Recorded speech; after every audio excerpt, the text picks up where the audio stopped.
Well, he sounds pretty upset. If I've I ever don't. heard a person who's about to go bankrupt be upset before. Holy cow. Holy smokes. He's not on the edge. Oh. Wow. Oh.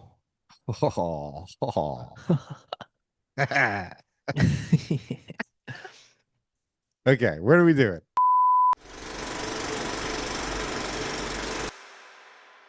TK? That's my name. Let's just start from the beginning. How are you, Darryl? It Hey. was good to see you this week. Yeah, that was Had a little quick. brekkie. A little quick. Yeah, I had to In go. and I had out. to drive far. I had to drive to somewhere like further than I would normally drive. How'd that go? It went well. We're gonna go on the Yeah. market in September. Yeah. Oh, But, yeah. normally I wouldn't want to go out of areas that I'm like super comfortable in, but then sometimes people say to me, "Hey, like we really need Batman." Yeah. So And I'm your like, first Alberta listing or Winnipeg? Or where was that? and I said, "I'll put up the bat signal." The bat signal. The bat signal. So Yeah. now you're Batman? I'm working in Yellowknife. Okay. Oh, I go everywhere. I'm not As licensed or Batman. anything out there, But but you're but you're someone's you're you're comparing yourself to a superhero now. no, I didn't say that I was Batman. I said I'd put up the bat signal for Batman to come help them. Oh, yeah, I thought you said that they hired Batman. Okay, well, enough of this analogy. No more I had Batman? to drive an hour and a half outside of Toronto. Okay, it Whoa. wasn't that Imagine. far. Hour and 45 minutes into a small town of Norwich, Ontario. If you guys haven't Norwich, been there, Ontario. it's not far. Like kind of like on the way to London. Or times Yeah, are tough, eh? Times are tough. We got to take deals in Norwich. this was definitely one of those situations where they needed my help, and You're I'm happy to help them. Yeah, absolutely. you're becoming known as the expert in disaster scenarios. No, it's not a disaster scenario. It's Oh, just not. what I have is I have the unique ability to tell people up front the truth. Ah, the Uh, truth. so I listed one this week. They listed it and I met him a year ago. Didn't like what I had to say. Listed it with another guy who promised Chinese buyers and that they had a buyer real live. And so they come up with this whole. He's walking through the house with a phone.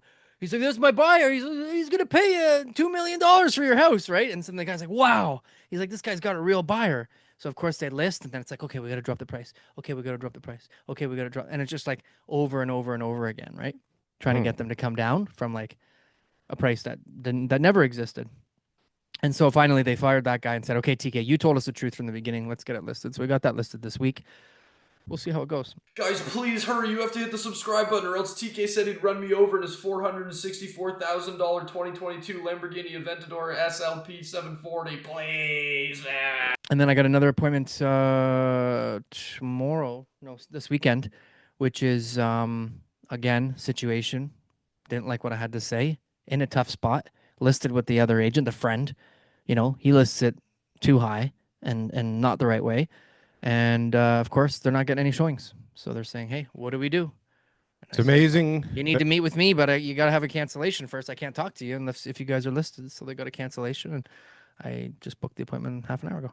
It's amazing how people screw themselves out of all kinds of money by, hiring the wrong realtor, hiring the wrong lawyer. Like, remember last week I was telling you about the house right beside my property in the bridle path that went on the market.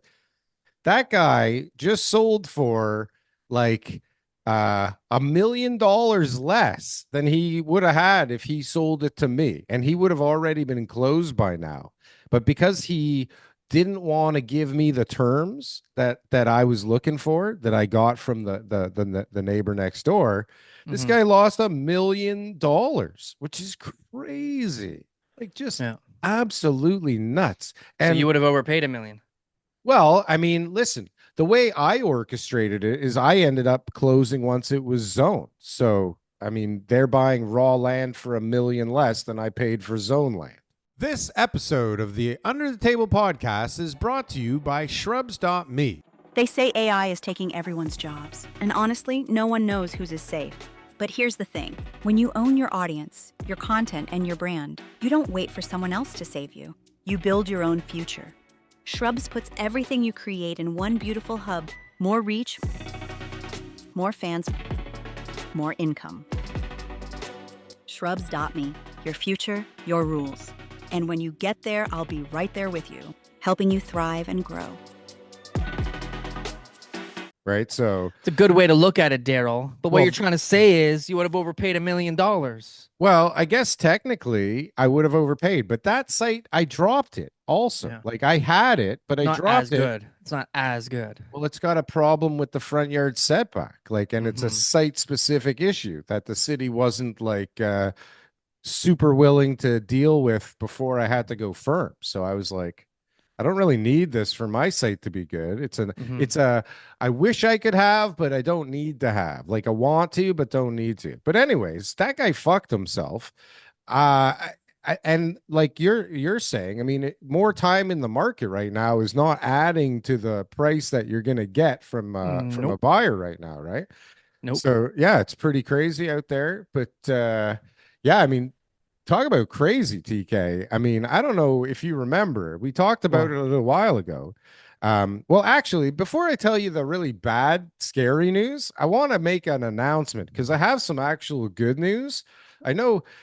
Well, so there's this kind of thing going on in the background where people think I'm crazy because, I'm moving forward with these two projects, but I'm out there telling everybody the market is shit, right?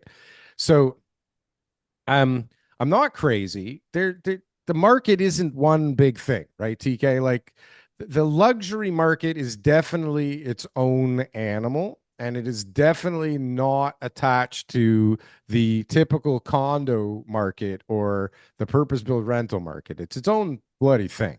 But anyways, TK, we have a major announcement. We are so pleased to announce we have a partner, right? We have a great yep. partner, Hirsch Development Group. Simon Hirsch, he just finished an unbelievable project around the corner in Forest Hill. We Uh-huh. are so happy to make this announcement because after this announcement, guess what starts to happen, TK? Right? We got sales. We're going to start getting some sales, baby. We And got some sales we from the got Canadian Real Estate Show, now called the Under the Table Podcast. now called Under the Table Podcast. A So, piece of land in Toronto's whoa, prestigious, in demand, exclusive neighborhood of Forest Hill in the village, rose from dilapidated houses on a street that no one had traveled down too often. And except for everybody that wanted a Starbucks anybody who knew that or the this site parking was lot. available thought that the highest and best use would be some townhouses, but not Darryl. Darryl Not Frankfort Darryl. from Deal Core Properties. He That's saw right. the potential. He saw Saw the it. luxury aspect. He saw the location. He saw the amenities. He saw the clientele, the demographics. And what did he do? He made an offer in a market where everyone told him he was crazy. That's right. That's right. And And not now, only that, he kept going while the entire market told him he was crazy. But then guess what, TK? Everybody caught up. Everybody caught up and started to realize, holy shit, the luxury market's still going. What the hell's going on here?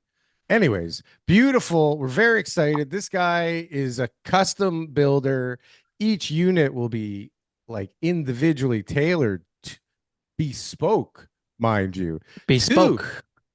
bespoke Can't say customization custom. for It's a each bespoke. unit. What a beautiful project. But anyways, Yep. I'm that's excited. a very exciting announcement. We're very happy, and that's the good news, TK. That's the good news. But this, I mean, I kind of hinted at it last week if you stayed tuned to the end, but it seems like I guess me running my mouth off has gotten this show into a heap of trouble. And More than once. more than once, but actually, I believe a lot of the trouble was caused by you in the past. Legal troubles were your doing, but it's okay. We can forget about that. That doesn't matter. That doesn't Listen, matter right I now. got NDA signed that says that's not true, and I don't know what you're talking about. Well, fine, but regardless, TK, it may even be you that is the root of this problem, but I doubt it. So we got a legal letter. We're in hot water. We're in hot water. We got Right. a legal letter from, it turns out, who is not happy about some of the things that we've put out on the interweb, TK. Look, And yeah, I'm looking. are we not allowed to say things that are true Well, I think we and are. speculate a little bit? A little bit of speculation never hurt anybody, but Right. so we kind of ignored that letter, right? Because we weren't sure if it was entirely true. And well, we really didn't want to start racking up a legal bill, so we figured we'd see what happened, and then TK. Yeah, I got to fight a few legal battles already on the side. I didn't really want to have to, You didn't want to add pay my this. lawyers to be fighting another one. Yeah. That's right. I So only got so much insurance every year. that's right. So, well, I guess we'll talk about that maybe later because that sounds like it could get a little interesting. But for now, TK, Yeah. pardon me. I got a voicemail yesterday that I'd like to play for you right now. From Mr. Oh boy. He is not happy. So here, let me cue this up. Let me get All this right, going. let's Because hear it. our guest is here waiting, and we don't want to keep him waiting All too right, long let's because we hear got it. a big guest. Here we go. Hi. So to avoid the channel getting sued and me getting fired, his name has been censored out. But if you know, you know. And he's also a fictional character, YouTube. Not a real guy. Nope. Don't pick up on context clues or watch previous shows. Baba Booey. Hello? Is this the Up Your Ass podcast, or is this two idiots sitting in a garage talking bullshit? Because I'm hearing my name, my beautiful name, come out of your stupid mouth, and I'm telling you right now, Darryl, you keep this up and I sue you so hard, your grandchildren will be paying my lawyer. You call this joke? This not joke. This slander. This defamation. I have lawyers who make your whole life disappear. Poof like hummus on a plate, my friend. And you, TK? Realtor, ha! I spit on this. You sell shoebox condos with luxury finish and think you know something? I should sue you for criminal real estate. You don't even deserve license. You deserve prison. You think I'm playing? I built towers while you were still figuring out how to plug in microphone. You two make fun, but I will take your mics, your cameras, your stupid coffee mugs. I don't care, I will auction them for $1 just to watch you cry. I am the skyline, Habibi. You are noise. And when I finish with you in court, even your shadow will need lawyer. Now go to hell. Both of you. Well, he sounds pretty upset. If I've I ever don't- heard, Yeah. a person who's about to go bankrupt be upset before. Holy cow. Holy smokes. He's not on the edge. Oh, Wow. yeah. I wonder what plane he's on to a country that doesn't have extradition. What Holy is- smokes. How fast does hummus disappear from a plate, TK? Oh, Jesus. That guy says some scary things there. I better be. I know. He's going to sue my grandkids. Is that what he said? Or my grandkids are going to be paying the bill? Listen, Okay. that sounds That one guy's impossible. scary. And then two, it sounds like it ain't gonna happen. All right. So Not leave it gonna alone. happen. Mr. Leave that alone. Mr. M. We'll see you on the flip side. See see on you the in flip court. side.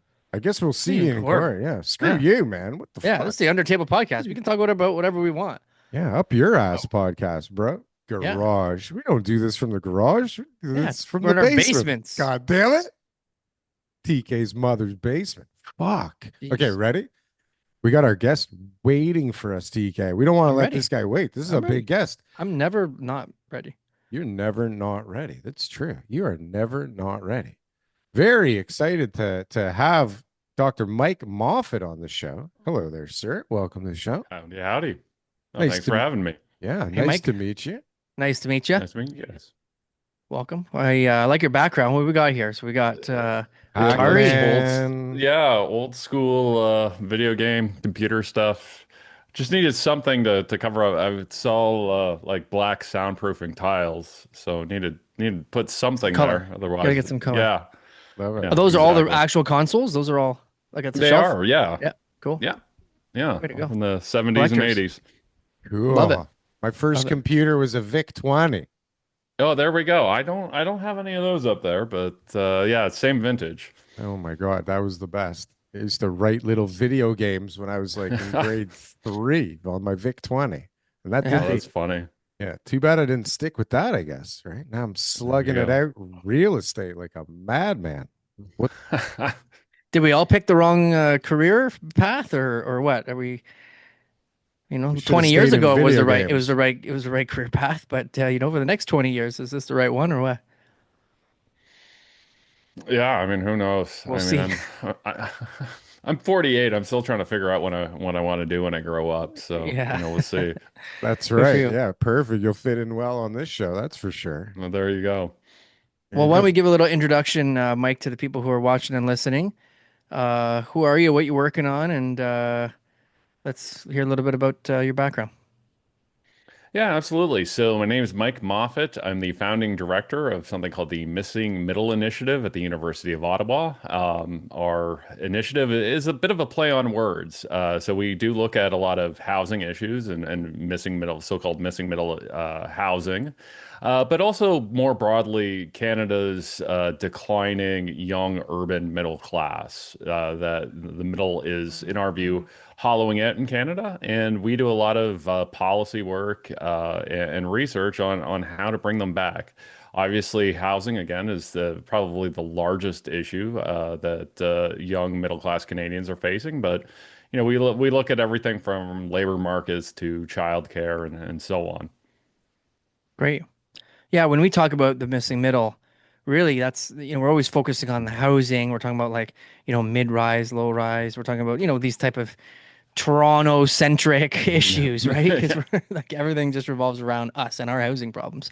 But you're right. You're talking about a whole entire demographic Demographic, yeah. Yeah. Yeah. that's suffering. Getting carved out completely, it seems, right? This is the whole K-shaped kind of economy that we're seeing, right? You see the rich is definitely getting a hell of a lot richer, Yeah. and the middle class has become poor, and the poor is poorer, I guess, right?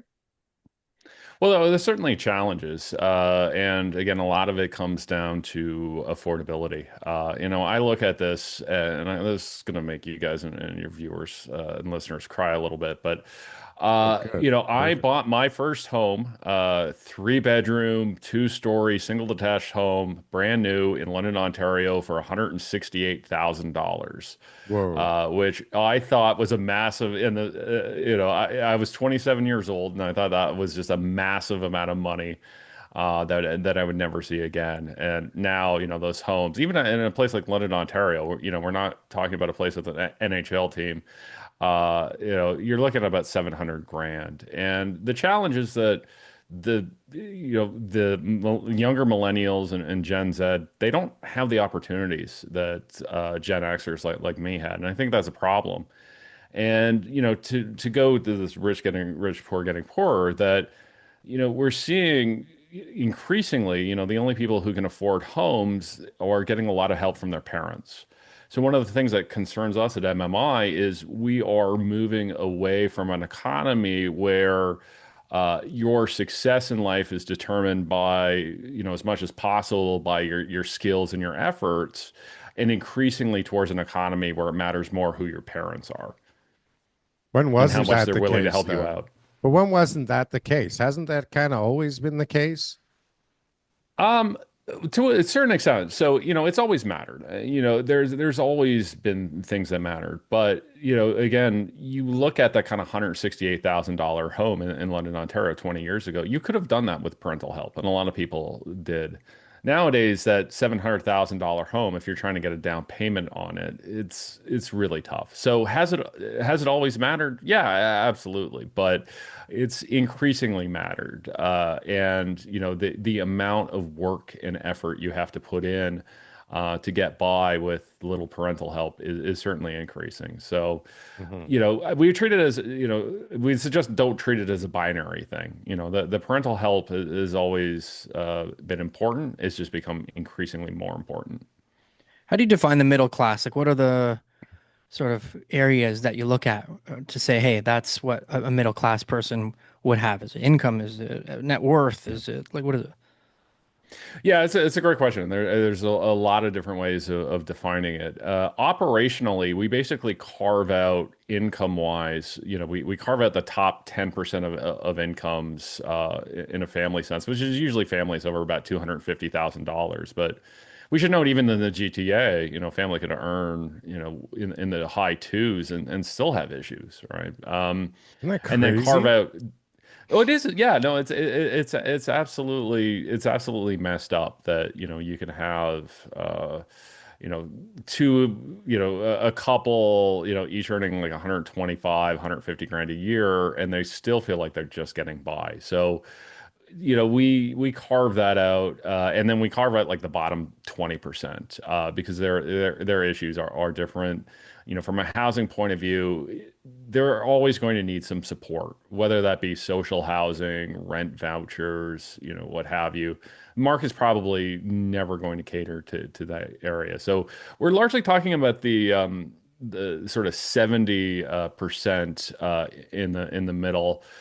We largely use income, but we also recognize that it's not the most perfect measure, right? That you can have people who are low income, that have high wealth. There are years where Bill Gates had negative income, but I don't think he was ever feeling poor, right? So it's not a perfect measure. You can also look at wealth, but that's essentially what we're looking at. We assume that the top 10, 5, 1%, they're going to be fine.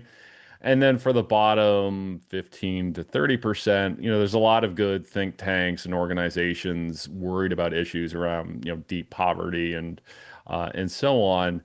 But we founded MMI in part because we thought that there was nobody really looking at that kind of middle cohort and the issues that they were having. Yeah, the bottom 20%. I mean, my first thing is those guys are just better at doing taxes. Like that's they're the ones who are taking, like, you go to Vancouver and you go to those areas and you look at the average household incomes in like some of the best areas and you're like, that doesn't make sense. Or here it's very consistent, like better area, more expensive houses, you'll have higher income. But over there it's just like, hold on, all these people here, like none of them work or like they don't have jobs. Like why is that income the same as an area worth half as much, right? And so it is Yeah, hard. That's a hard. well, yeah, no, absolutely, and that's one of the issues around looking at, because you get into this next layer. It's like, okay, well, how do you define income? All right, is it what appears on, what is it, line 150 or whatever of your tax return?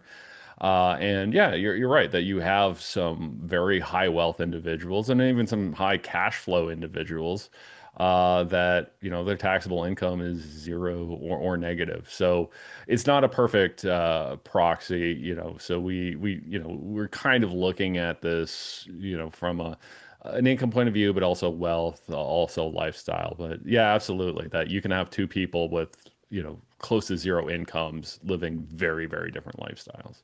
Now, what's the issue? So, like, you're saying that this is being carved out, so that middle class is being carved out. So, is it more people are in the 20 percentile? Like, what that 20 percentile number is getting Growing. higher, and then the Yeah.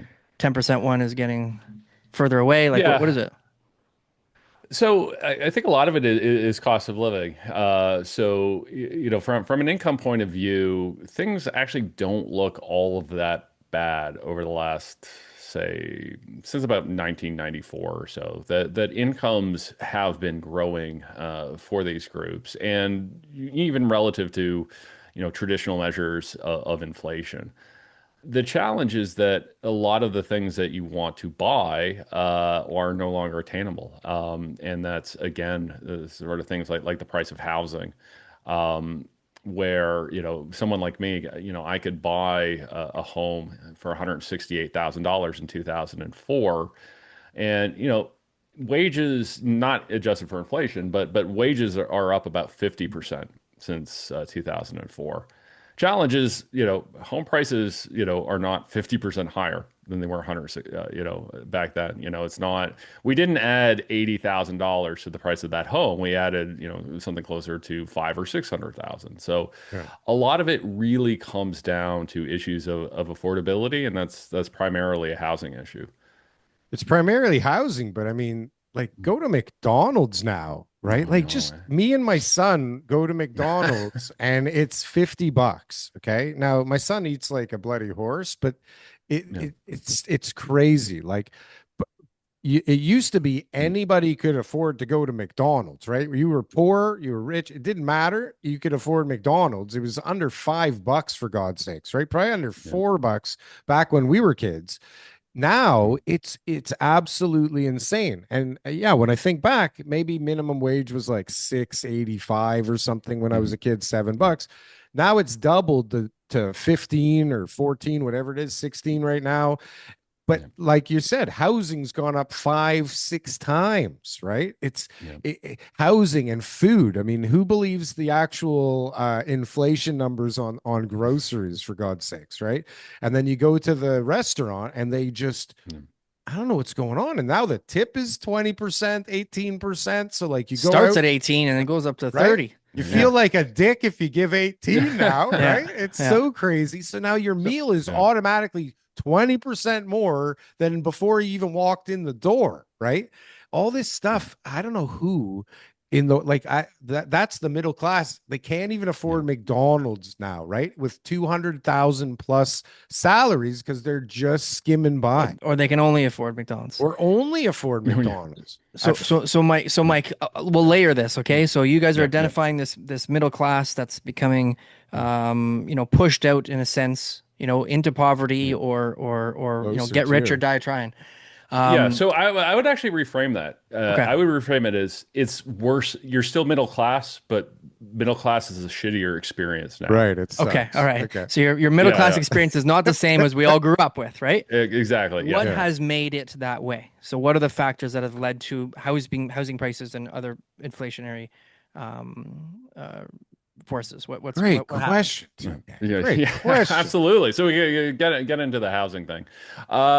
So you guys are real estate guys. Like a lot of it does come location, location, location. So the answers are going to be different at different geographies that you look at. Certainly, looking at in let's take Southern Ontario. Let's go to London, Ontario. A lot of the issues there are these kind of supply and demand imbalances that we have spent, I'd say, the last 20 to 25 years really making it more difficult to build housing. That's urban growth boundaries, that's green belts, that's development charges that have gone up 2,000%. And sometimes for good reasons, right? Municipalities needed money to build infrastructure. We want to protect lands and that kind of thing. But imagine imagine we visualize the amount of housing we can build as kind of a cup. We've made that cup smaller over the last 20 to 25 years. The other thing that we've done is we've rapidly increased population growth, and that's immigration, that's international students, and so on, right? So, it used to be that we were, trying to pour a pint of beer into a pint beer glass, and it worked. Now we're trying to pour a gallon of beer into a half pint glass, and it's spilling everywhere. That Most is a Canadian lot of analogy the ever. issues. Good Yeah, Canadian well, analogy. exactly. I'm still using imperial units, but With beer. that's the most Canadian thing We to know kind of pint. mix up Yeah. metric and imperial and beer, And beer. um, and beer. So that's certainly a lot of it. Certainly you've seen lower interest rates. Helped people make larger down payments, afford larger homes, and that's been kind of a global issue. Um, but yeah, I would say it's this combination of regulations to make it tougher. I think we get misled by the data a little bit as well, that you kind of look at, housing starts or housing completions, and the change doesn't look that bad. But we've swapped out a lot of building, 3-bedroom homes to building, 400 or 500 square foot condo units, and they just house different numbers of people. So Mhm. I think also how we measure homes, go back to the grocery thing, we're experiencing house shrinkflation, right? And we've seen that. You go and buy a box of cereal and it's, significantly smaller than it was 2 or 3 years ago. So you end up buying more of them or needing more of them. We've seen the same thing in housing, that, we've replaced a lot of these, uh, 3 and 4 bedroom family homes with studio and 1 bedroom apartments. And you can do that, but you have to kind of realize that it's not a one-to-one replacement, but we kind of treat it, the data kind of treats it as it is. Do you are you on the side of like are we in a housing shortage? Do we have a housing shortage crisis right now, or are we about to? Where are you on that topic? Yeah, so I would say we are, but I would say more than that. We're in a a housing type mismatch. That we've done a reasonably good job of building a lot of small apartments over the last 20 to 25 years, and both purpose-built rental and condo.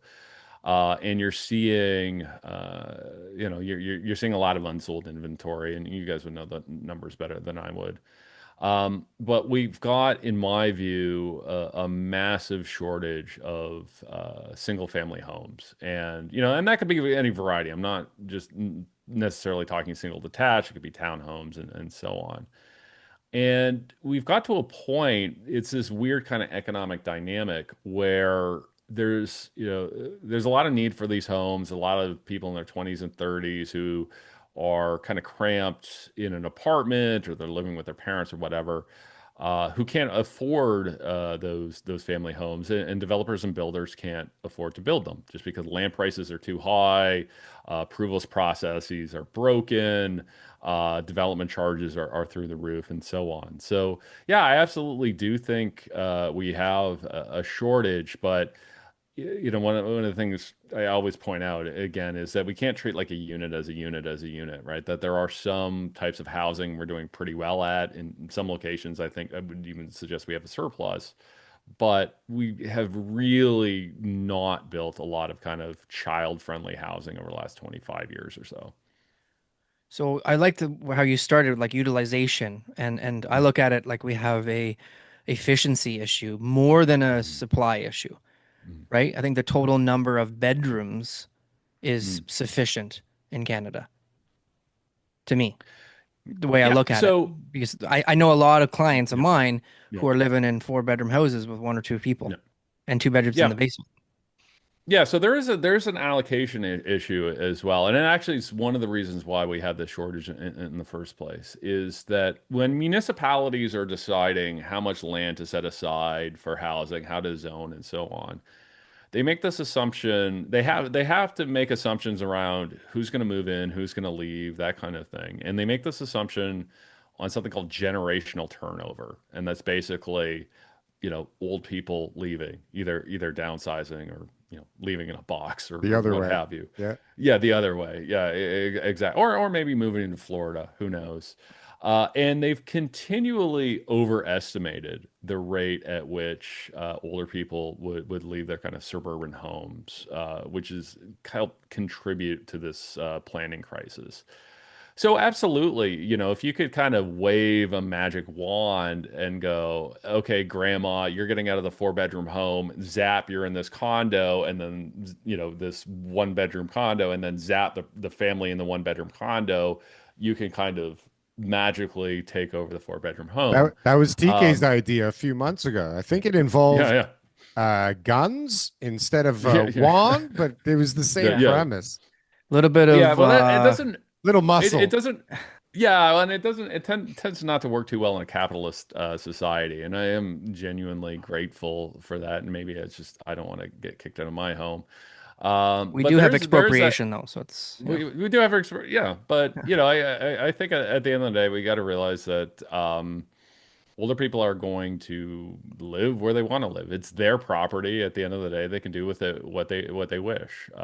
We are a society of property rights, and I'm very thankful for that. But I do think there are ways that we can incentivize, people to make a decision either to move out or to, put in secondary suites in existing homes and things like that. But yeah, have you absolutely. ever had Like an if you were, elderly relative move out of their home and they're like around 80 or more? Have you ever dealt with that? Like grandparents, family, anything like that? yeah, I have, and How it's reasonable were they?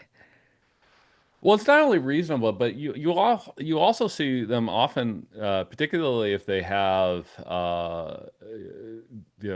like early stage dementia and things like that, that they can actually go downhill pretty fast. Where you're taking somebody who has some challenges and throwing them into a new A new environment. environment. Yeah. Yeah, and you've also got people who intellectually want to leave and don't. My dad, my parents were in their mid to late 70s.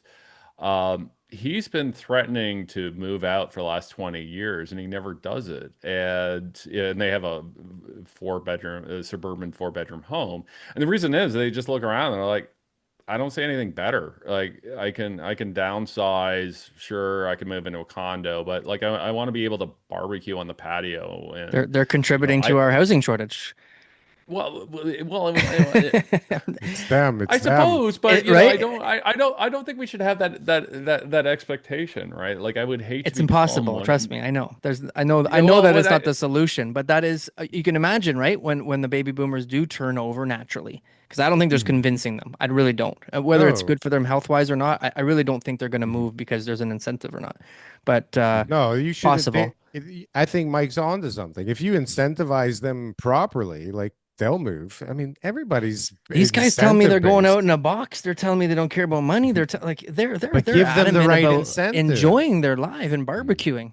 Yeah. Like Yeah. that's a big deal, right? You get a free condo if you sell your house and free up 5 bedrooms, They right? don't want to be caught dead in a condo, some of these Yeah, guys. that's right. Well, that Yeah, well, just and might I have to think is be that the other option.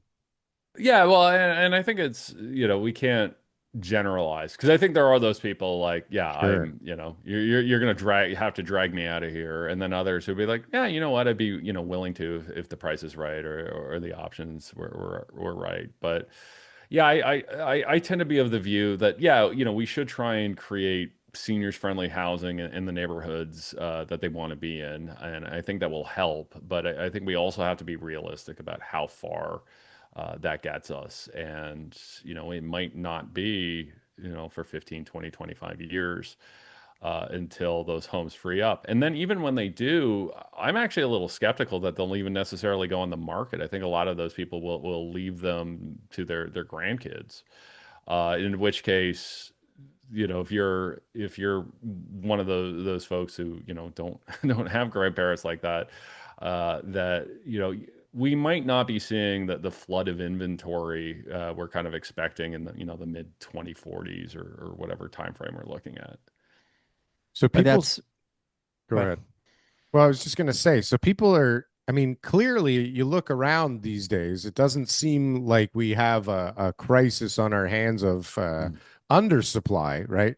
But mm. because of that imbalance, like I don't know, do we TK, you don't see on the ground right now single family houses going like bananas because there's undersupply, right? It's more the no. sentiment, I think that's the problem Mhm. right now, right? So we didn't seem to have an undersupply before of single family houses, did we? But before like all the shit kind of hit the fan? I don't believe we have as bad of a housing supply issue as we thought we did. And that as like Mm, CMHC could put out and say, hey, we need to mm, get these 3 million houses built over the next da da da. mm, You know, Well, I, but I so I get it. There's a metric out there that I'm sure if you plugged in the right numbers that they'd be able to show that that's the housing shortage. But I think there's going to be a much greater reliance on that shift of efficiency over the next 25 years than it will be on building new homes so where I'm going with this, based on no data at all. That's mhm, well, my disclaimer. sure, that's what we're used to. Okay. mhm, The question really is based on the fact that really nobody's building other than the stuff that mhm, started years ago. Nobody's really starting anything anytime soon. What do we see in 2 3 years from now being the case? So if we don't think we're in mhm. crisis mode, we have just a mismanagement of the supply at the moment. We have a lot of garbage nobody wants, but we don't have enough of what people actually want, and nobody's Mhm. building anything. What are we going to see in a few years from now? What's it going to look like then? Well, I think part of the concern I have is that we'll go through a period, through 2029, 2030, not build much. And then if the economy improves or interest rates go down and we don't have that inventory, then prices are going to shoot back up again. And, we've seen periods of this where, there was that kind of underbuilding in the mid to late 1990s and so on. And then once the economy improved, you started to see prices spike back up. But to the shortage point, I would look at it this way that we don't. It doesn't look like it's manifesting itself as a shortage, right? In the sense that like people are, lining up to get toilet paper before a storm or things like that. That it's more a cost of delivery crisis, that we can't build new homes cheaply enough that people can afford it, right? So it's kind of to go back to the McDonald's discussion, right? If we said, okay, like every chicken nugget was $10, for a single chicken nugget, that wouldn't look like a shortage. You go, well, there's no demand there. Well, it's like, well, no, there's no demand at that price. And that's the challenge that we find ourselves in. And one of the issues, housing is weird because unlike chicken nuggets and most things else, that um, the used market or the pre-existing market competes with new. And the new homes have an inherent price floor, right? That you have to pay for the land, the construction, and the taxes and everything else. And you're not going to get financing unless there's a certain profit margin. So there is conceptually like and maybe it's on a square foot basis, but there is a lower bound of how low prices can go. There's not for the existing market, right? And I think what we're finding, particularly in condos in Toronto and some of these other markets, is that the resale market prices have gone down to a point where they are lower than the price of building new. So nobody's going to build new. And the only way you get around that well, there's two ways you get around that in the long run is one, that the price of resale goes up enough where new can be competitive again. Challenge there is, well, that just means prices are really high and we don't have much affordability, or is that we drive the cost down. And I think that's where policymakers have to focus on the second part, right? Because there's again two pathways to supply, and from a policymaker's point of view, do you want the pathway to supply that's being the one of really high prices, or do you want the one of affordability?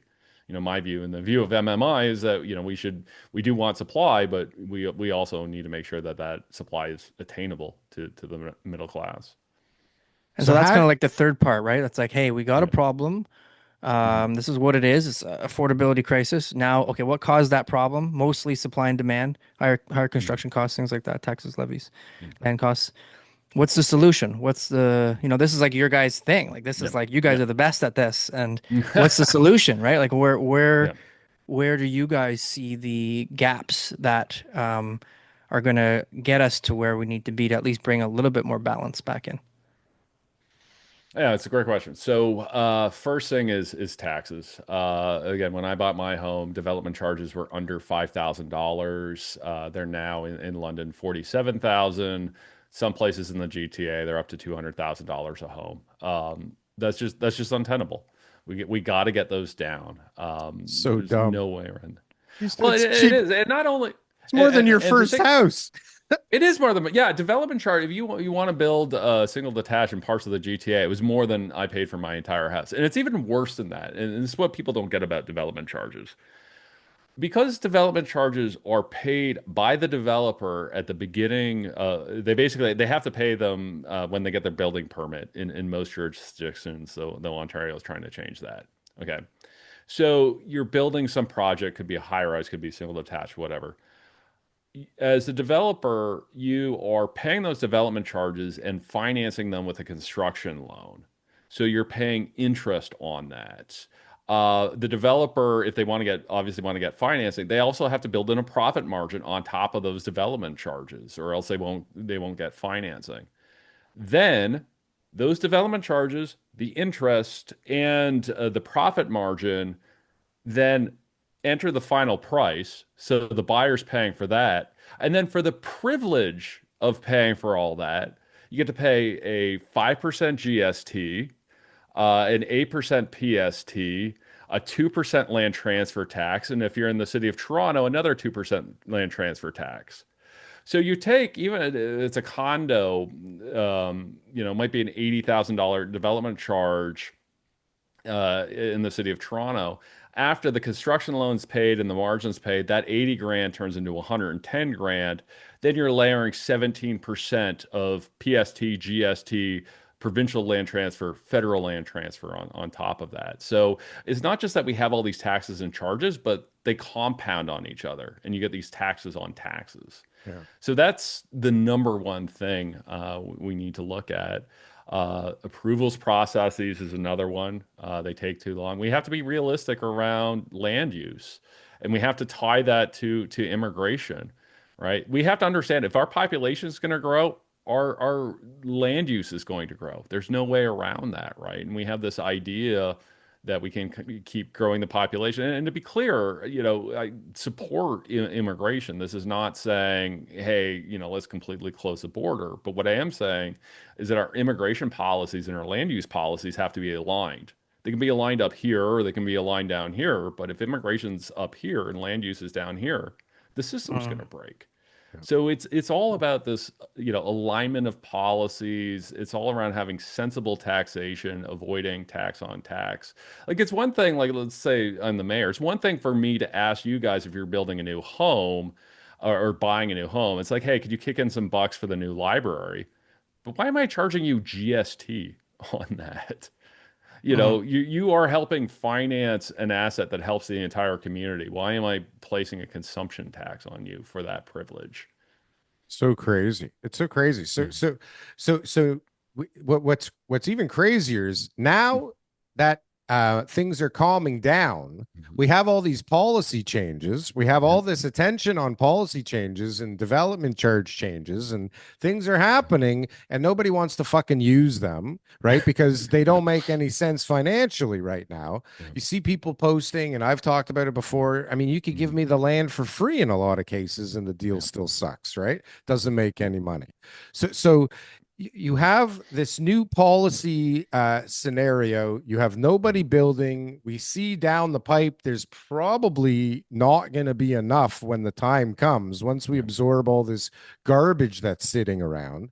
So now, how does this not eat itself or collapse in on itself with the affordability? Because we're putting all these things in place to try and curb the affordability issue, and then all of a sudden we're going to end up in this glut of inventory where nothing can possibly happen but prices going up again.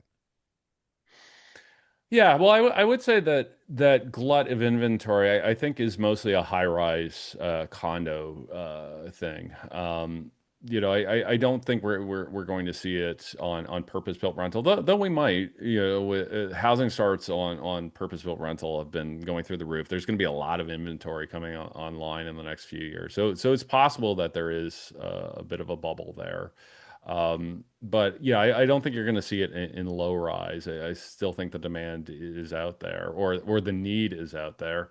A lot of it is just nobody can qualify for mortgages at that price point. And I would say that high rise and low rise on the ownership side work a lot different. That on the high rise it really is this pre-construction sale model, which is very highly dependent on investors, and you have to question, okay, well, are those investors ever going to come back? And if they don't come back, even if we decide we want condos, and I think we do, I would suggest we probably overbuilt the shoeboxes a little bit, but I think there's a lot of great use cases to condos.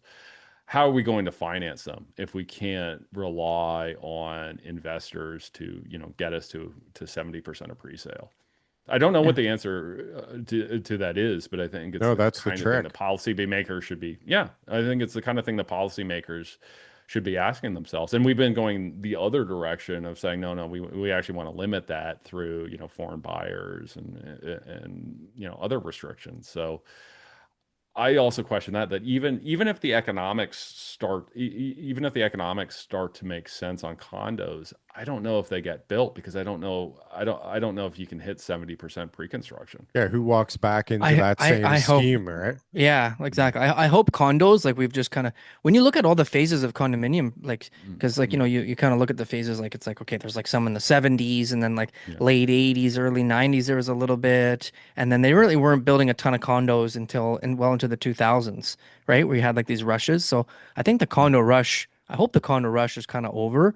I know right now in Toronto, I don't know about Ottawa, the kind of rush it over for now, at least. Okay. Obviously Yeah. that's, but like, so we got the sixplexes now, we got multiplexes, we got laneway suites, we got garden suites, we got major street 6-story, there's a bunch of stuff like that, right? It's like, what Yeah. else is coming down that pipeline in those sort of like neighborhood land use designation neighborhoods, like intensification? How do we make better use of those like really important locations and destinations? Are you a real estate agent and you're looking to make a change anywhere in Ontario? Guess what? We're hiring. Frankly and Associates, #1 team in the GTA for all Remax teams, #1 team for all teams from all companies for number of units sold throughout Toronto. So if you're looking to make a change, best decision I ever made was to join Frankly and Associates. Go to jointeamleo.com and we can set up a call. Yeah, and I think we're starting to see some of that, and a lot of it just comes down to zoning and approvals. That our system, with all the community meetings and checks and balances, is really it biases towards greenfield, right? Like it's easy to build in a farmer's field somewhere, right? Because you don't have neighbors opposing it and all of those issues. Um, so we've developed the system that's was good at building out, and then we decided we're really not comfortable building out anymore, and we again put these like really tight urban growth boundaries on and so on. So I think that's our question of how do we build up, but in a in kind of a missing middle, gentle density type way. And I think we're getting there. So part of it is the approvals side of it, of allowing for sixplexes and eightplexes, and that's not just allowing as of right, because you get on a lot of other issues around, setbacks, around, angular planes and all of these other rules. So it's not height restrictions. So it's not just a unit count, but there's a lot of other rules that go around it.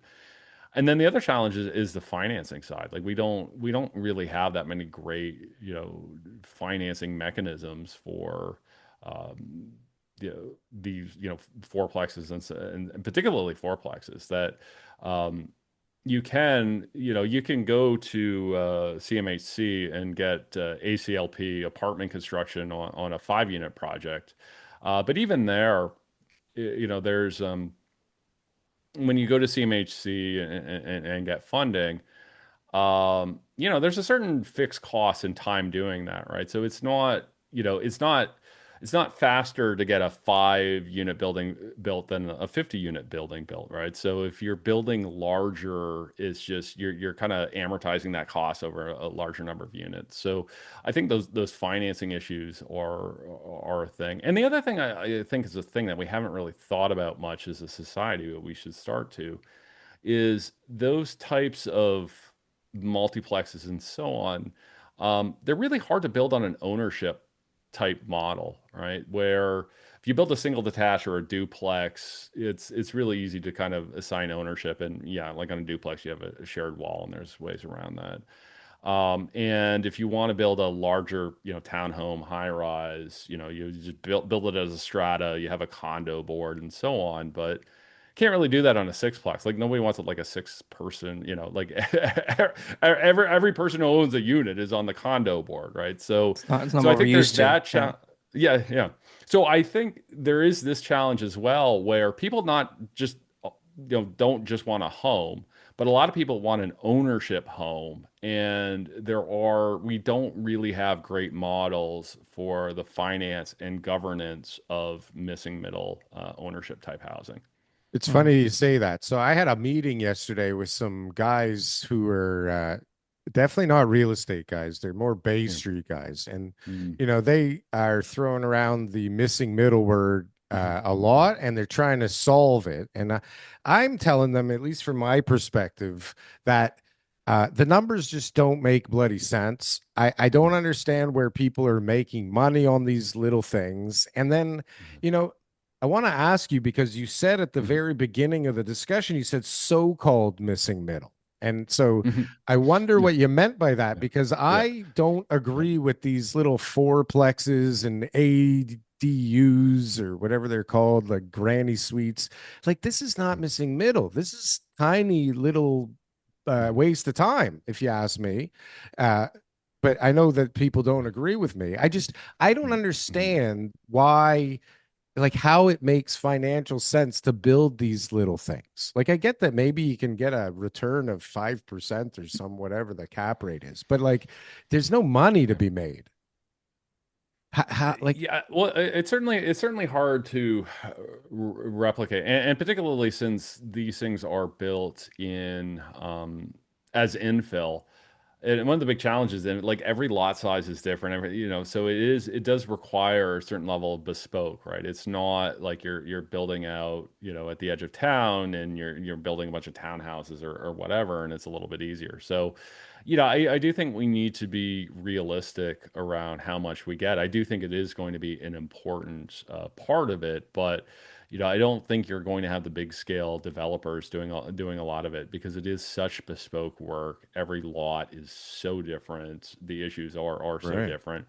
The economics can work. A lot of it is, the tax structures and the incentives that governments put in place, like how they treat development charges and so on. The issue I have more with it is actually what you mentioned about the ADUs and things like that, where you look at the data and it's clear like where the biggest shortages are in 3 bedroom plus homes where you can raise a family with a couple kids. And if our conception of missing middle infill is a bunch of, essentially 600 square foot, condo units, but instead of building on the 57th floor, we're building them on the second floor, it doesn't really solve where the shortages are.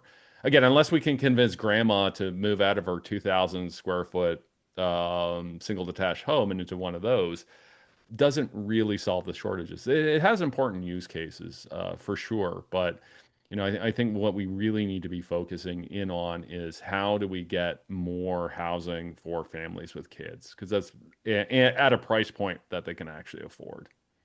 At a We never price. talk about like severances Mm. and trying to get land use out. Like we have a lot of wide property that the city Mm, shuts down on these consent for mm, severances all the time. Is mm. that something that you guys do research on? Yeah, so we've looked at that a little bit, and that is a huge issue. Looking at severances, looking at minimum lot widths and things like that, and it does kill a lot of infill projects, right? That kind of perversely, again, I'm going to kind of go to Darryl's point about where you can make the economics work of a fourplex or eightplex or something like that. It's on these large lots. But the challenge is though those large lots on infill tend to be in like the richest neighborhoods with It the most cost a politically fortune. well-connected people. Yeah. Well, it's not that they cost a fortune, but they're actually you just legally can't do it, right? Mm. And we saw that we went through a big zoning here, rezoning in Ottawa, and for the most part, it was a good initiative because they basically what they were trying to do is they took like hundreds of different zones, residential zones, and they got them down to about 3 dozen or so, and it was for the most part good. But you look at like the neighborhoods that really kind of didn't see much change or got unscathed, it was like Rockcliffe, where the prime minister and their kids and everything are. I'm in the Glebe, which is a kind of richer neighborhood as well. They weren't asking us to make nearly as much changes when it came to lot width and height and things like that. So even if you can make the economics work, and I agree, Darryl, like it's really expensive, but even if you theoretically could make the economics work, you're legally not allowed to do it. So Mhm. you see cities basically going, okay, we're going to legalize sixplexes, but we're going to legalize them in the areas that like the last place it makes sense to build a North Scarborough, that was sixplex. the Yeah. first pilot Yeah, yeah, area. yeah. Yeah. Yeah, exactly. We're going to legalize them, but in areas where the lots are tiny and there's not that much demand, and the places with larger lots that theoretically you could find some rundown home that you knock over or retrofit and build an eightplex. We're not going to let you do it. So there's that issue as well. So part of it is an economics issue. But part of it is just a permissions and regulatory issue. And again, it kind of goes into this missing middle thing that we really do create zoning and regulatory structures that, the rich play by one set of rules and the middle class play by another. Yeah, that's a good point. Just standardize 25-foot lots in Toronto. Just be like, that's it. If you've got a 50, it can be two 25s. If you got a 75, it can be three 25s. And I don't care if the rest of the houses on the street are all $10 million. That's bottom line. If that's the market that's there for someone to do and someone's willing to pay it, that's what's going to get us more detached houses. But yeah, I guess we should see who's on the council and figure out exactly where those votes are going, because that's exactly what it is. Yeah, not in my backyard, right? Yeah, no, absolutely. And we should have that, there's no reason why certain neighborhoods, and we're not talking about either other edge of town, right? You could have, kind of main arterial street and you go, okay, like 50 meters that way, you've got minimum lot widths that are like this, but on the other side of the street where the homes are more expensive, they're that wide, right? And Yeah. there's no policy reason for it other than we've just kind of decided that rich people should have a different set of rules than everyone else. Well, so now with a lot of the actual policy changes, and I mean, I'm working in two of the wealthiest neighborhoods in the country, actually, and they've loosened policy considerably, like considerably, and there are some policies now, like the Main Street EHON or whatever it's called, that has a ton of potential. The and they actually just expanded the avenues map, so they are trying to allow people to have more possibilities or opportunities for higher density. The issue is that they make these new policies, but they don't really think it through completely, right? And so they make these as of right policies where you still can't build anything within the as of right parameters. So you still have to end up going for some kind of adjustments, which basically ruins the whole idea of as of right, right? So it could be a depth issue, a side setback issue, tree issues. Like there's so many bloody issues that it could be that it's actually crazy. And so I don't know how we actually really get out of this, because there's so many fucked up layers to this thing that they've just been piling shit on top of shit on top of shit for decades now, that like even though they're making huge, if in my opinion, huge strides in planning, okay, huge, just the timing was so wrong, right? If all of this planning stuff came out 10 years ago, imagine the difference out in the market. Like how many more units would there be? I don't know if that's good or bad. Maybe we would have a balanced market. It wouldn't have gone so crazy because we actually could have met some of the demand that it was out there. Maybe it would probably just be a bigger bubble. We were building at a third of the cost per square foot. Well, but we're selling but like half of the price too. But you might have had a better unit mix, right? Because one of the reasons why we built so much high-rise towers is we couldn't build anything else, right? Well, because of those reasons. Yeah, they give you these parameters that only fit like certain size units, for Christ's sakes, right? 90 no money to be made. Yeah, that's it. That's the bottom line. There's only so many ways to chop it up. The guys who build subdivision houses, look how long ago they bought that land. We're not talking about guys paying market prices for land and then all of a sudden they're going and say, we're going to put 400 houses here. No, like these are guys, it's decades old of investment and development that they've been working on in order to be able to get that land zoned. Right. But I'm saying like downtown, they give you these parameters to build a building. So you could have this wonderful piece of land that you could build this super cool building and get all these units in. But no, you have to build a 90 by 90 square foot box, 90 feet by 90. Right. And you have to have 40 feet between towers on both sides, and you have to have 80 feet at the back. And it's like it forces you to just build a square in the sky with different. That's why all the buildings are squares with different balconies, because you can only build a certain size. Forget about even as of right. So they push you into these weird boxes that force you to have tiny units or stupid units. It's like it's such a clusterfuck. I can't believe it. It really is. So I mean, we're always talking about solutions, but it seems like we don't need a solution. We need a lot of dynamite, and we need somebody with balls to just blow this thing up and start it from scratch somehow. But the biggest problem, I think, the biggest problem in the whole thing is not policy, it's not interest rates, it's not sentiment. It's that 60 something percent of the population is in favor of prices not going down Yeah. under any circumstance, right? And most of them are politicians, right? Or a lot of them are Yeah. politicians, and a lot of them own multiple homes, right? So it's Yeah. like, how do you fight against that pressure? Yeah, no, absolutely. It is a huge huge issue of, people not wanting change. And, certainly, I don't think it's helpful for politicians to talk at all. But I have talked at all about prices, but Talk I've it been all. at heart, yeah, just talk at all. Yeah, Just they shut should just up. shut the hell up. Yeah, yeah, yeah. Be seen and not heard. Yes. Go to a ribbon cutting or something. No, what it was meant is that I don't think it's helpful for them to talk about prices, but I will say that we saw the housing minister, I think on his first 24 hours in the job, he was asked about, home prices need to go down. And he basically said no, which is No. the standard answer that politicians give. But I was heartened to see the conservative critic later that week came out with a video and he said, like, of course prices have to go down. And you could argue, okay, yeah, maybe that's easy for him to say because he's the critic. He, doesn't have any real power. But I think the fact that he did say it without fear, I do think is a positive sign.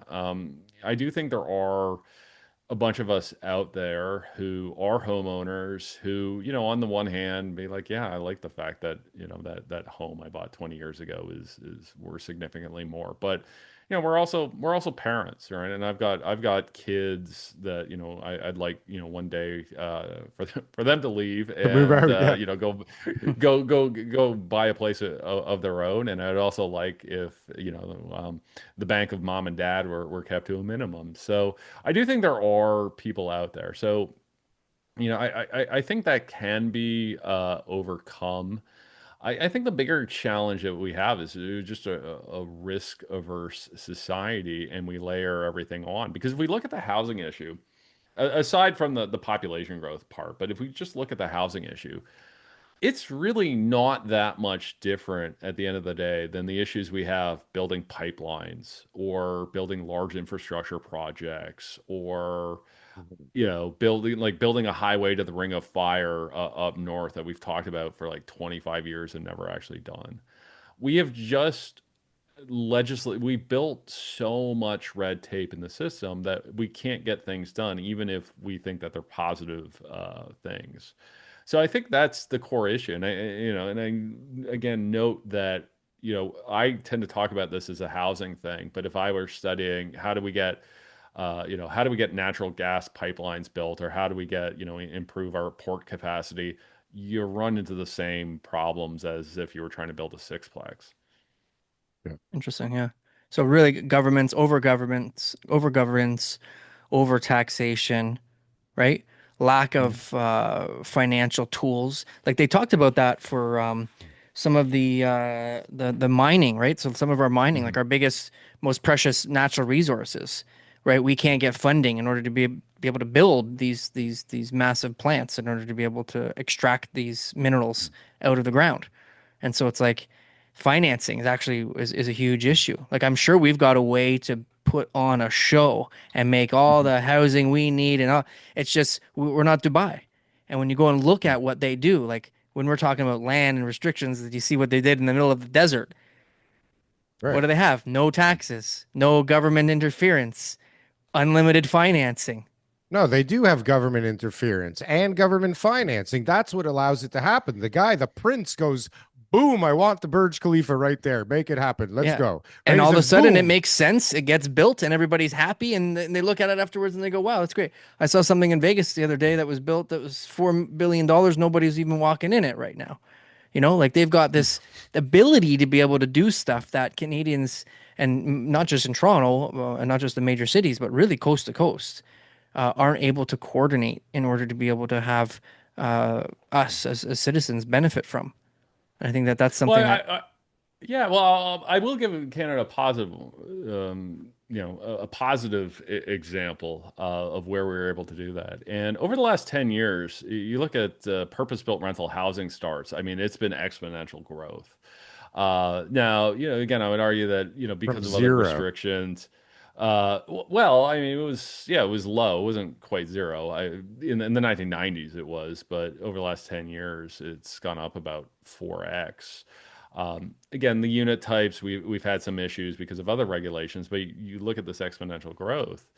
And a lot of that, was because we dealt with some of the taxes and financing issues. On the tax side, eliminate the GST on purpose-built rental, introduce an accelerated capital cost allowance provision to help you kind of depreciate some of these building and ownership costs on your taxes. So, we kind of address the tax side, not all of it, obviously not a lot on the development charge side, but at least attack some of that on the tax side. And then the Deferred financing, and then deferred the development financing, charges. yeah, Deferred, well, yeah, yeah, helps. yeah, so there are some places that have deferred them.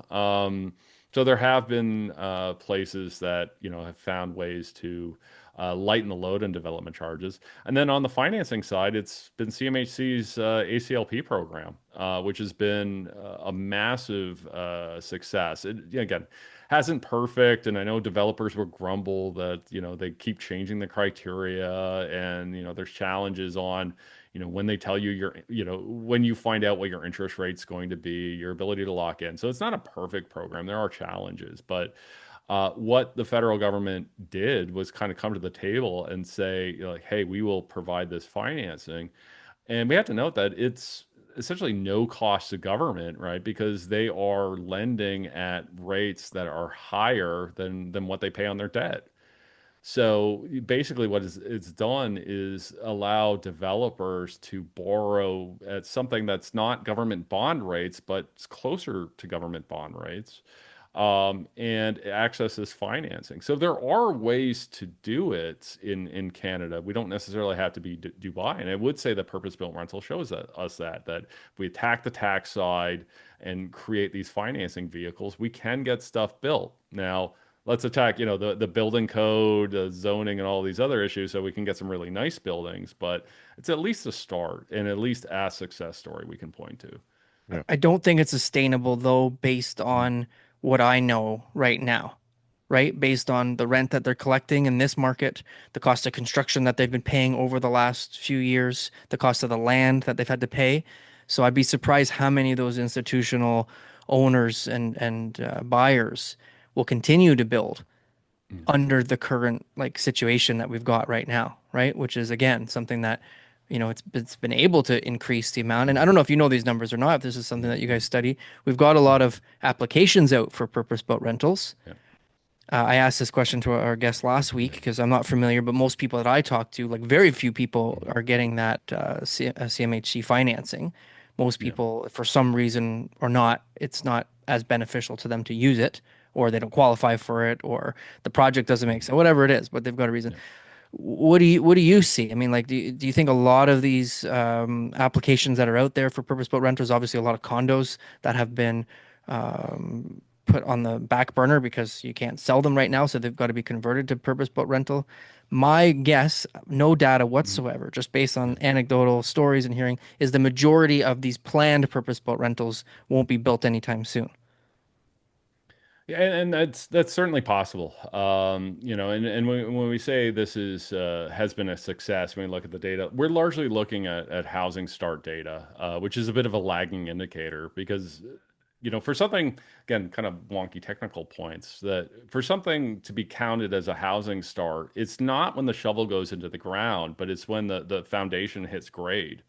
So that's quite a bit of a lag. So like that housing start data from 2025 for high rise is really kind of telling us market conditions in like 2021 through 2023.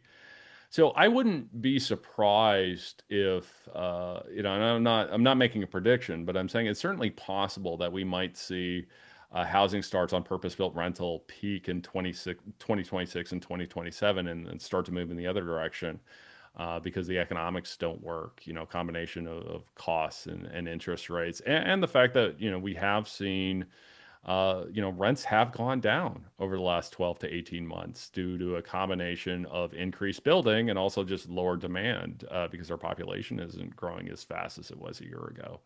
So yeah, we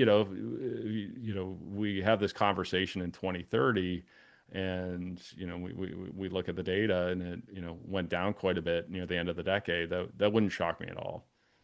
So it's weird that we have the current demand that we have because, Mhm. oh, I don't know if this is true or not. I know I did Mhm. some research and I put something out this week about immigration. I mean, they announced, I think the first 4 months, Mhm. we still brought in 800 something thousand people this year. Um, they were supposed to put the brakes on. We've talked about this a bunch of Mhm. times that like back before the pandemic, normal levels was like 350,000. They started ramping it up, blew past the million person mark. Now they were supposed to drop down to like 500,000. And we see that in just more than the first quarter, they're bringing in 800,000 already. Um, and on top of it, like you just see, I mean, it doesn't take a genius to see that there's fucking people everywhere now. Like it doesn't matter where you Yeah. live. If you're in Canada, there's people spilling over everywhere. If you go in public, it's like a fucking nightmare. On a holiday, it's crazy, wall to wall people like we've never seen before. But like, how in the fucking world do we have all this lack of demand with all these people here spilling over everywhere and more coming in? And I mean, I hate to break it to everybody. When they say they're putting the brakes on and they bring in 800,000 in the first 4 months, guess what? Like more people are coming, right? And now it's August. So, I mean, how many people have come in since April till now, right? Like, how is it possible that we don't have a crazy amount of demand, even for these shitty little units? Yeah, so I mean, on the immigration numbers, so we have to be a little bit careful because there's two types of inflow. So there's like permanent residents, what we normally traditionally call immigration. People who move here with and will be allowed to stay as long as they want. That target has decreased from a decade ago was 250,000. It was climbing up to 500,000, and it's coming back down to. I think it's going to bottom out about at 350. And this year, I think it's supposed to be around four. I mean, that seems to be on track. The other side of it, and I think where the data is a little sketchy, but also can be confusing, is the non-permanent residents. So this is your international students, your temporary foreign workers, and so on. And some of the numbers that get put out there are confusing because when the government says they're targeting this many to come in, this much population growth, that's net, right? So you have to consider like inflows and outflows. We'll have to see how that sketches out of the next 2025, over the next few years. So because what the government was saying was not that there wouldn't be kind of any inflows, but just that over the next 3 years on the temporary resident side, that the outflows would be more than the inflows. We'll have to see if that actually happens. But I know there's geographies where that did happen. My hometown of London, Fanshawe College had a lot of international students, didn't bring in so many, had more leave, and you actually saw rents go down a lot near the college. Conestoga in Kitchener-Waterloo is another example. So, we'll have to see where that goes. There's also the issue of, are we counting the numbers correctly? Are people overstaying their visas and that kind of thing? And we'll have to see where that goes. But yeah, it's going to be an ongoing issue. And I think at a high level, it shows the challenges that governments have that, it's hard to kind of squeeze the toothpaste back in the tube. Like when you let these systems go out of control, it's really hard to dial them back. Nice. Well, Mike, we appreciate your time today. I learned a lot, so I know people listening did too. Would you guys have anything coming up? Do you have any events? Do you have anything to promote? You got any? What do you got going on? Yeah, so we have a few things. So can't give too many spoilers, but we'll be putting out some work in September, looking at Ontario's housing market, what's going on as far as starts and particularly sales. like I mentioned that government tends to use starts as their indicator. We don't think it's a particularly good one, so we're looking at sales. Yeah, doing a lot of work around there, doing a lot of kind of regional based work, looking at the housing needs of various communities. Particularly, I'm based in Ottawa, so looking there, and a lot of this just how do we build, not just enough housing, but the right type of housing, and really focused on that need for 3 bedroom plus, where we do see a big shortage. Awesome. Well, we're Well, trying thanks for to, coming on the show. yeah, Well, thanks for having me. Really enjoyed it. yeah, it was great to have you. Great meeting you. Dr. TK, doctor, not Mike. It's Dr. Moffett, bro. Come on. Dr. Moffett. Little There we go. respect. We appreciate your time, man. Thank you so Oh, well, much. thanks for having me. Yeah, great to Thanks for meet you. having me. Thanks a lot. Good to meet you guys. Well, take care. Take care. Lots going on out there in the missing middle, Darryl. Holy smokes. missing The middle. missing middle is bigger than I thought. It's missing. It's definitely It's missing. bigger than I thought, even though We're we not can't find finding it. it. We're not finding it anytime soon. It's big, and I'm glad we got smart people like Mike, Dr. Moffat, Dr. Moffett. working on it, making sure that it's being done properly. Because if it was up to me and you, there'd be some problems, Darryl. I'm not gonna lie. We might overlook things May like overlook a population couple growth, things. or construction That doesn't budgets, matter. or lots. There's lots of things that would be overlooked. Let I me would, promise you that. I would imagine, well, I would think we'd be a little more thorough than some, but maybe not as thorough as necessary. We'd be Again, building. We'd be building. there would And be there'd be shit a lot happening. of feelings would not be considered. There would be no feelings considered. Okay, that's what I can promise you if me and you No. were in charge. But there there would would just be be- people's houses being they'd be moving. All People right. would be moving. Listen, you're moving, buddy. We got Yeah. plans for Yeah. where you live. We got plans for you. All right. And it's not you living here. All right. It's not communism, right? It's not not. communism. No. It's We'll just pay- like efficiency. Above market value and signing bonuses. This is when the AIs come in, and then the next thing you Yeah. know, it's like there's a robot at the door saying, "Hey, Mr. and Mrs. Frankfort, You have been evacuated.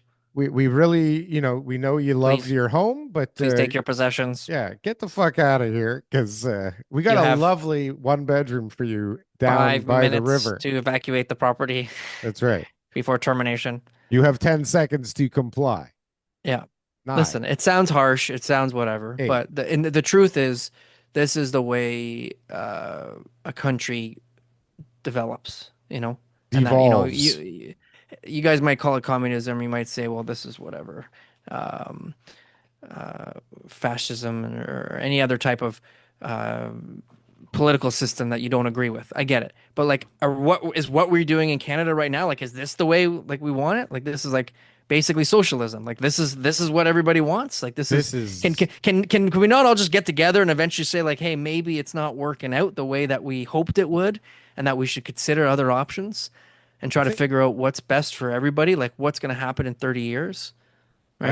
I think a few Twitter polls and an AI, and this thing is humming on the right path again.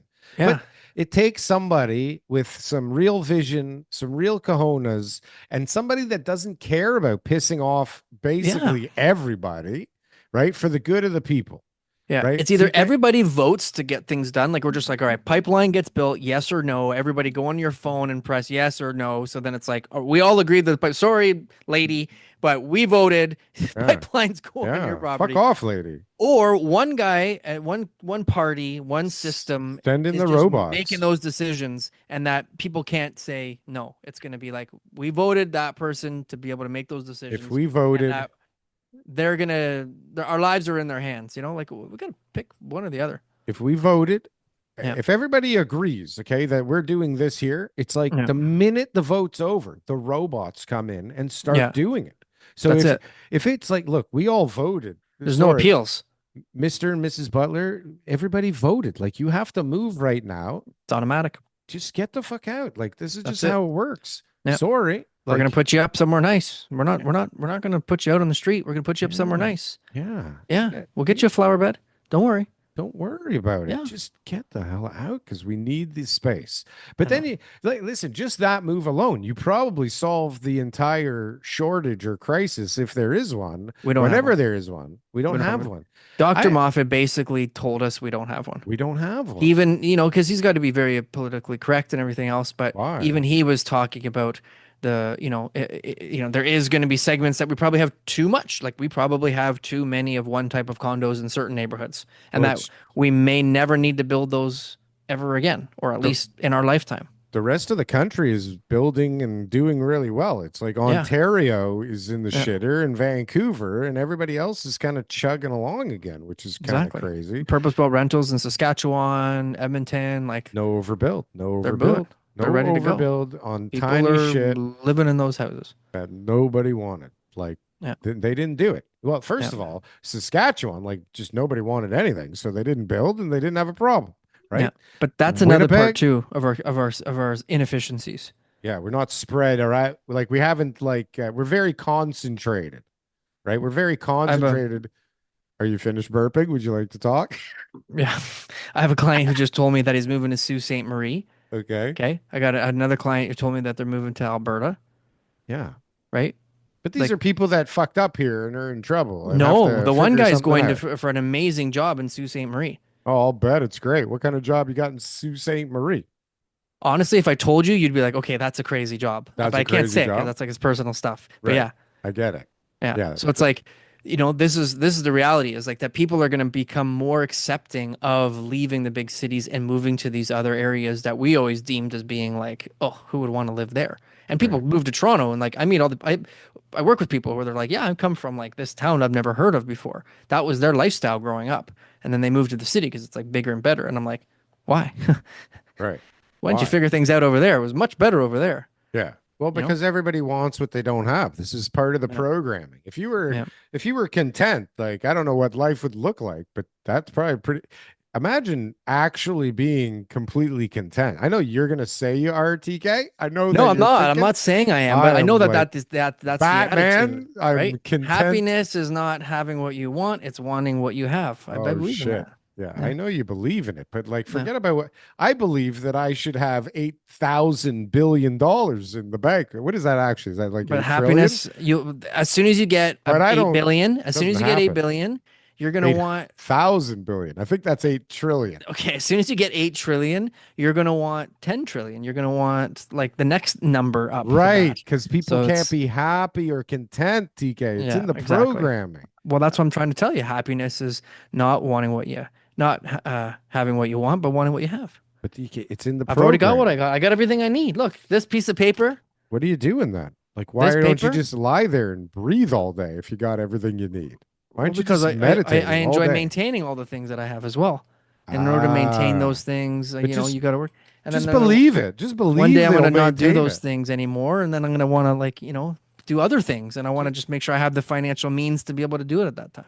I think you should just believe that you can do it and that it will maintain itself, and voila, boom. I don't think that's how it works. I haven't seen any evidence of that's how it works. Oh man. But Then you I've been can give up doing it all your wrong this whole possessions, and you time. can go and serve the temple if you'd like. Well, I have given up my possessions before. Yeah. That was not fun. I don't want to The do that serving the again. temple part wasn't your. I had thought about it. TK, Okay.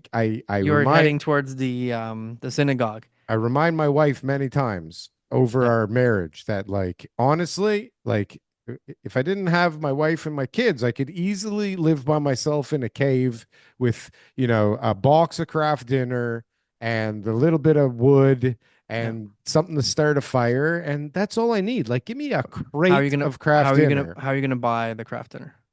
No, you got to give me the crate, TK. I just said Crate. that. Okay. Once You've you've eaten, once you ate all the Once I craft ate, dinner on the crate. you could probably like take that craft dinner and like make it like stretch it out, like crush it all up, add a little water and like spread No. it out or something. No, okay. Well, No. anyways, Anyways, it's not Daryl, a perfect plan, TK, but it the is a robots plan. will help you. Once you get your own I robot, just need a robot to go fishing for me. he will take care of your needs. That's it. Send Once we the all robot. have personal robots, think Yeah. about like what life will be like then.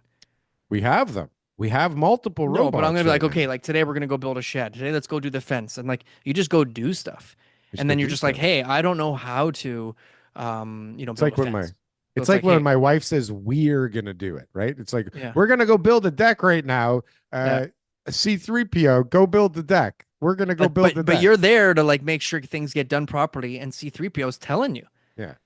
He's Yeah, just like, all I don't right, need you. Get the fuck out of let's my measure way. these holes. Let's start digging, Yeah. C3PO is just saying, Darryl, can you pass me the 2x4? You Yeah, useless human. that's Right? okay. You can get him to do the work, but you got to kind of like make sure everything's being done properly there. At least be somewhat useful. Or I you just can send out two C3POs well, and say, go that's the build thing. me a fence. You What am I watch pay? What you did I buy watch you him, guys for? right? You watch him and Yeah, I'm going on vacation. This yeah. is so I was thinking more sustainable. this is sustainable, I feel, for some people. You got to work. You can't be just like relying on like robots. Well, you just have to tell one robot what your goal is, and he Yeah. will worry about all the I other never want robots. to wipe my ass again. No, make it so. Make it Yeah. so. I'm Yeah. ready. I am Yeah. ready. All right, TK. Thank God we finally took a show off the rails. It took us I know. an hour and a half to do it, but He's a we good finally guest. got He's a good there. guest. He's a good But guest. he's very But the Under the Table professional. podcast has always got to be as, you know, Under the table as under the table possible. as possible. There we go. Wonderfully done. TK, nice talking to you. This shit is taking 5 years.